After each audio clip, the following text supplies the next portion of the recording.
أهلكنا قبلك إلا رجالا نوحي إليهم فاسألوا أهل الذكر إن كنتم لا تعلمون وما جعلناهم جسدا لا يأكلون الطعام وما كانوا خالدين۔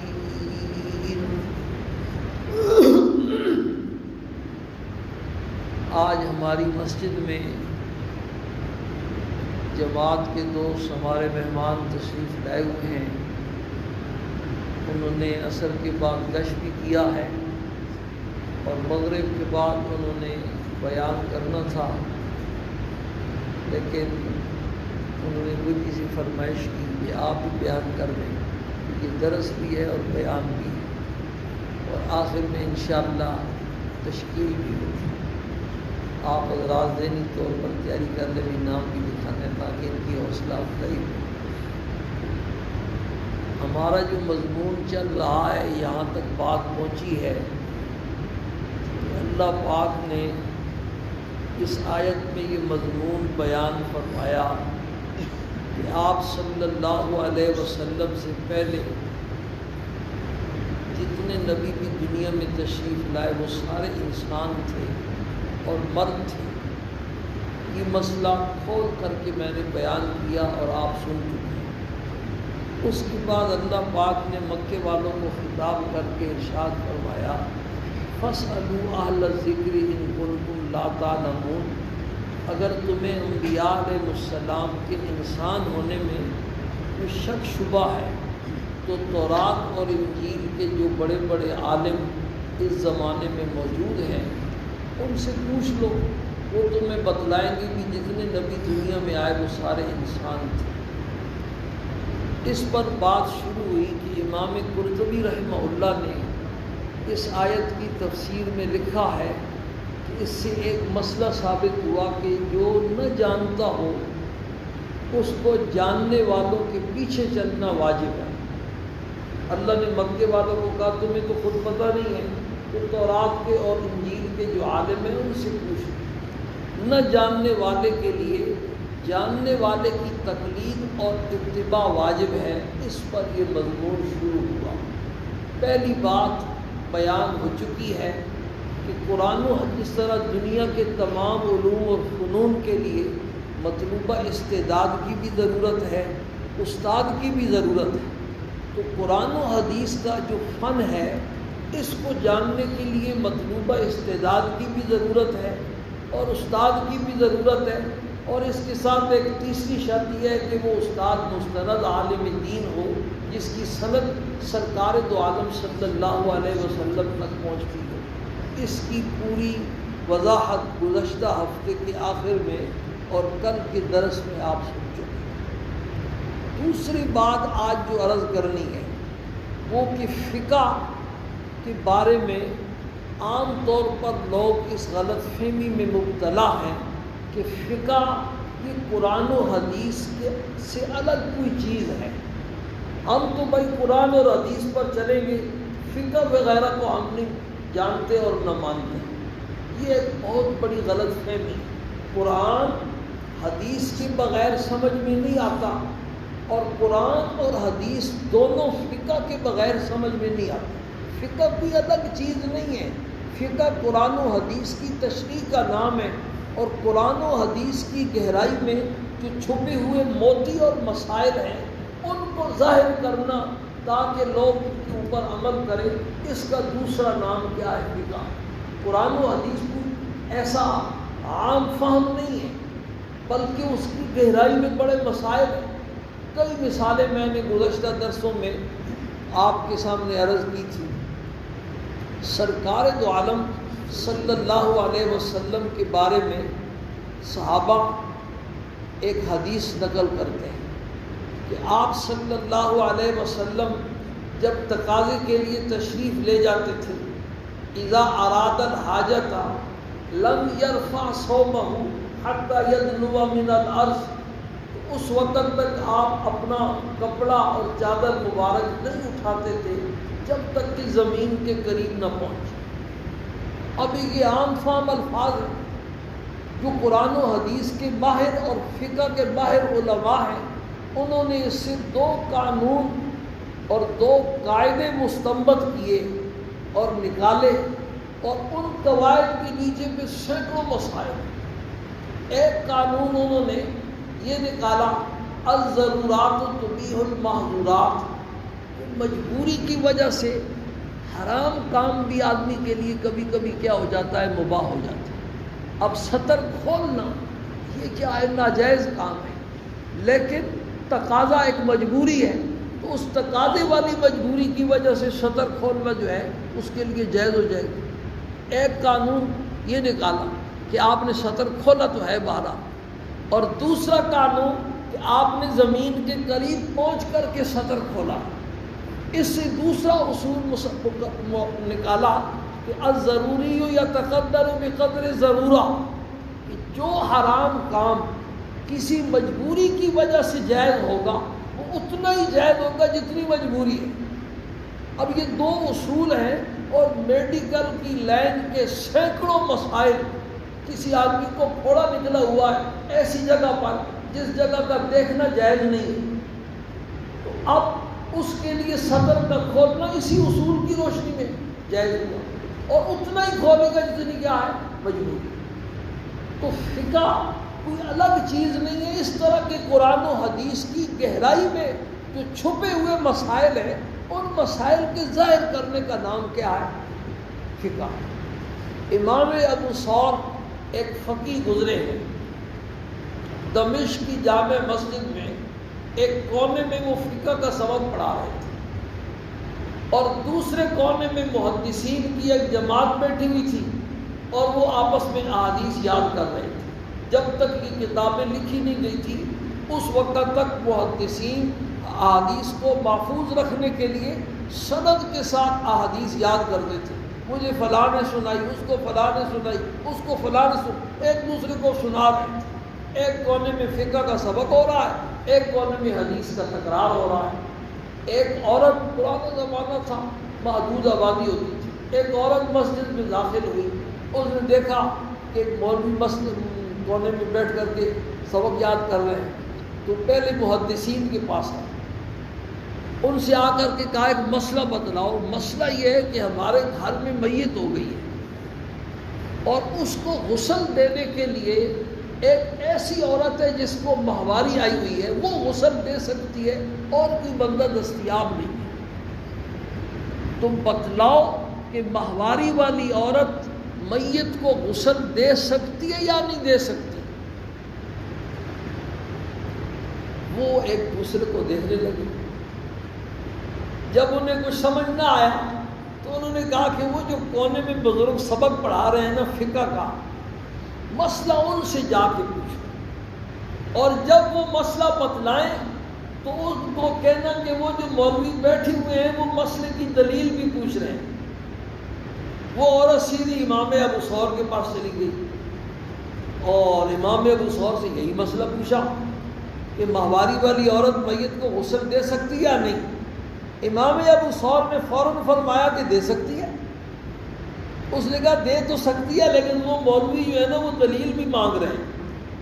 انہوں نے کہا دلیل یہ ہے کہ بخاری شریف کی حدیث ہے، سرکار دو عالم صلی اللہ علیہ وسلم مسجد میں اعتکاف کی حالت میں تشریف فرما ہوتے تھے، اور اپنا سر مبارک باہر نکالتے تھے مسجد سے، حجرہ متصل تھا۔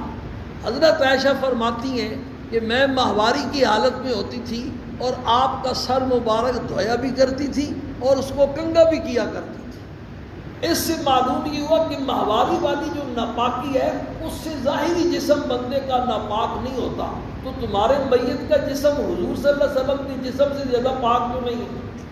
جاؤ ان مولویوں کو یہ دلیل سناؤ۔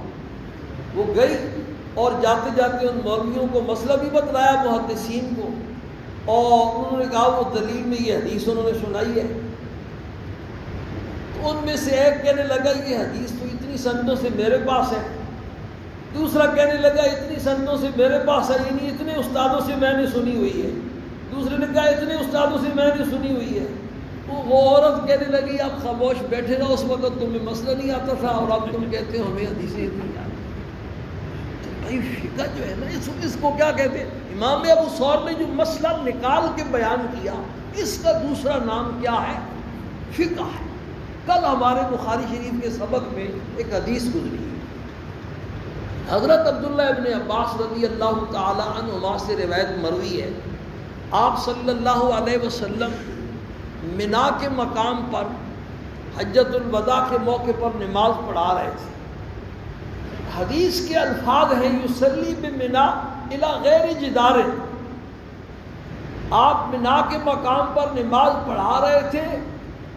امام بہقی نے اس کا معنی یہ کیا بغیر دیوار کے پڑھا رہے تھے، اور اس کے اوپر عنوان قائم کیا الصلاۃ بغیر سترۃ، کہ اگر جنگل میں کوئی آدمی نماز پڑھے تو سترہ ضروری نہیں ہے، بغیر سترے کی بھی نماز پڑھا سکتا ہے۔